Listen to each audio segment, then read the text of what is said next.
నమస్తే guys, welcome back to my channel. ఏంట్రో gap ఇచ్చావు? ఏవలా వచ్చింది.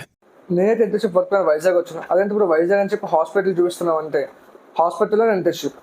నేను ఇంటర్న్షిప్ చేస్తున్నసరికి సైడిక్స్ అనే కంపెనీ మెయిన్ బ్రాంచ్ వచ్చేసరికి మన కొచ్చిలో ఉంది. ఏమంటే పైన కనిపిస్తే అక్కడ వేరే మా టీం లేదు.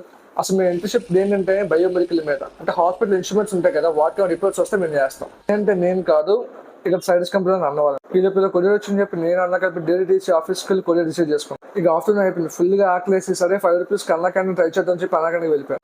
తినేసిన తర్వాత ఒక బీపీ ఆపరేటర్ కంప్లైంట్ ఉందంటే నేను అన్న వెళ్ళి ఒకసారి చెక్ చేస్తాను. బై ద వే నా హ్యాండ్ రైటింగ్ ఎలా ఉందో ఖచ్చితంగా ఆబ్జెక్షన్లు చెప్పండి. అన్న ఈసీజీ మిషన్ చేస్తారు, ఎలా యూస్ చేస్తారని చెప్పి నాకు ఎక్స్ప్లెయిన్ చేస్తున్నాడు. అది నేను నోట్ చేసుకున్నాను. ఇంకా ఈవినింగ్ అయితే ర్యాపిడ్ బుక్ చేసుకుని రూమ్కి ఎత్తుకుని వెళ్ళిపోయాను. ఇదే మా బ్యాచులర్స్ రూమ్, అది కిచెన్, ఇది అవుట్ సైడ్, ఇది హాల్. ఇక వెంటనే ఫ్రెష్ అయిపోయి సరే వైజాగ్ వచ్చాం కదా చెప్పి వైజాగ్ కొత్తగా ఒక ఓపెన్ ఏంటంటే చూడడానికి వెళ్తున్నాం. అదంటే మీకు తెలిస్తే ఖచ్చితంగా కామెంట్ సెక్షన్ లో చెప్పండి. Okay bye.